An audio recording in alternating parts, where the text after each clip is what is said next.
All right, let's jump right into one of the biggest, most important questions in all of crypto.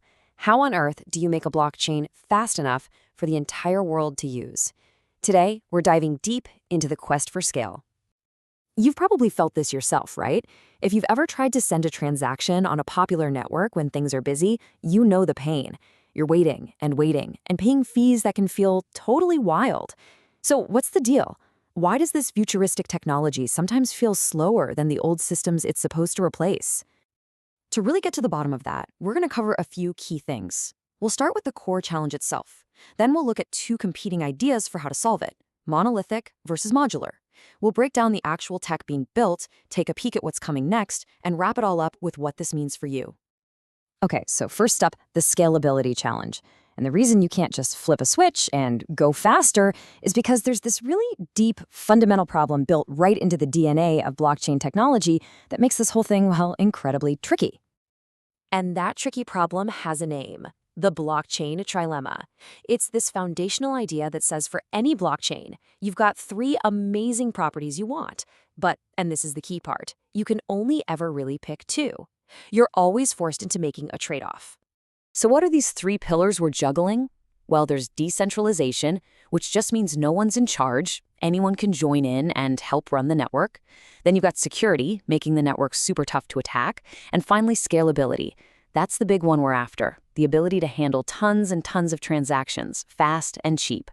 The whole game is figuring out how you can possibly get all three. And this chart right here, it just perfectly illustrates the scale of the problem. You've got Bitcoin and Ethereum, which really focus on being decentralized and secure, chugging along at maybe 7 to 12 transactions a second. But then you look at something like Visa, we're talking about an average of 24,000. That's a massive, massive gap blockchains need to close to even think about competing on a global scale. So how in the world do we close that gap?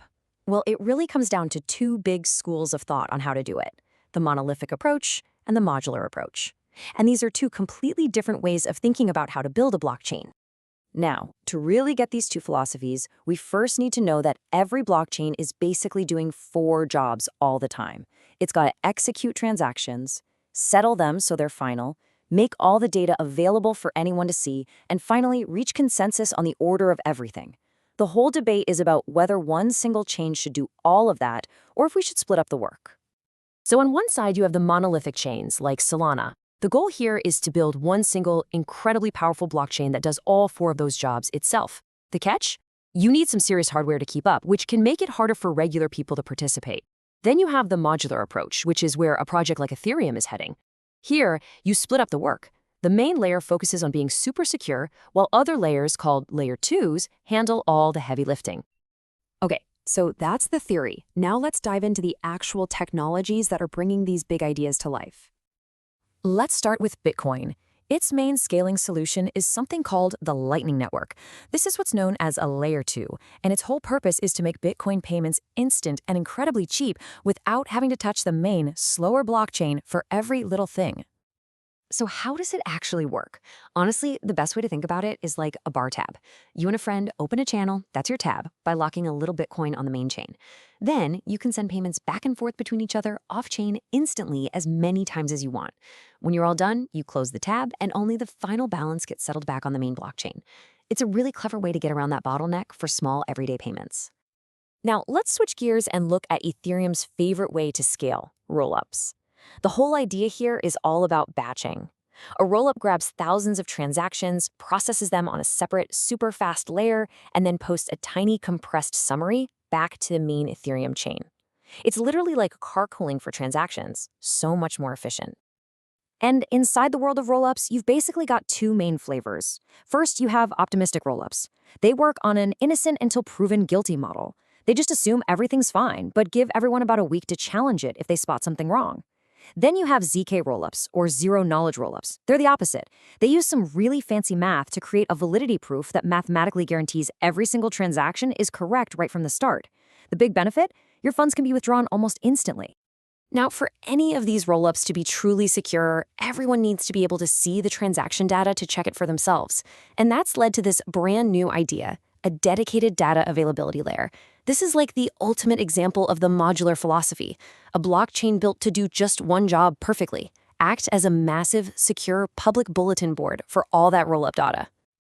And honestly, this whole modular idea is completely reshaping the future of how we think about scaling. So let's take a quick look at what's actually coming down the road, especially in the Ethereum ecosystem. Ethereum's own roadmap is the perfect playbook for this modular vision. After the merge back in 2022, the very next big step is something called proto-dank sharding. It basically creates a new, super cheap data storage space called blobs specifically for rollups. Think of it as the first step towards the ultimate goal, full dank sharding, which will open up a fire hose of data capacity for the entire Layer 2 ecosystem. But, we're not quite there yet. The job is definitely not done. A lot of rollups still have some training wheels on, like centralized components that need to be decentralized over time. We also have to figure out how to make moving money between all these different Layer 2s totally seamless. And maybe most important of all, we have to make sure that with all this new complexity, it's still easy enough for a regular person to run a node and keep the whole thing decentralized. So, after all that technical jargon, what's the big picture? Why did any of this matter? Well, it's about taking this technology from something that's kind of a niche hobby into the actual backbone of a new kind of global permissionless infrastructure. And the potential scale we're talking about is just staggering. A fully built-out modular blockchain could, in theory, handle over 1 million transactions per second. Now, this isn't just about making payments faster. This unlocks entirely new kinds of applications, things in social media, in gaming, even AI, that are just flat out impossible on the slow, expensive chains we have today. This quote here from Vitalik Buterin just nails that big strategic shift. The community realized that the base layer shouldn't try to boil the ocean and do everything by itself. Instead, its most critical job is to be an unbelievably secure foundation that lets a whole universe of other solutions build and innovate on top of it. And that really brings us to the final big idea. When you see all these specialized layers for data, for settlement, for execution, all stacking on top of one another, it starts to look an awful lot like the internet stack we use every single day. But with one huge difference, it's decentralized. So the quest for scale, maybe it's not just about making blockchains faster.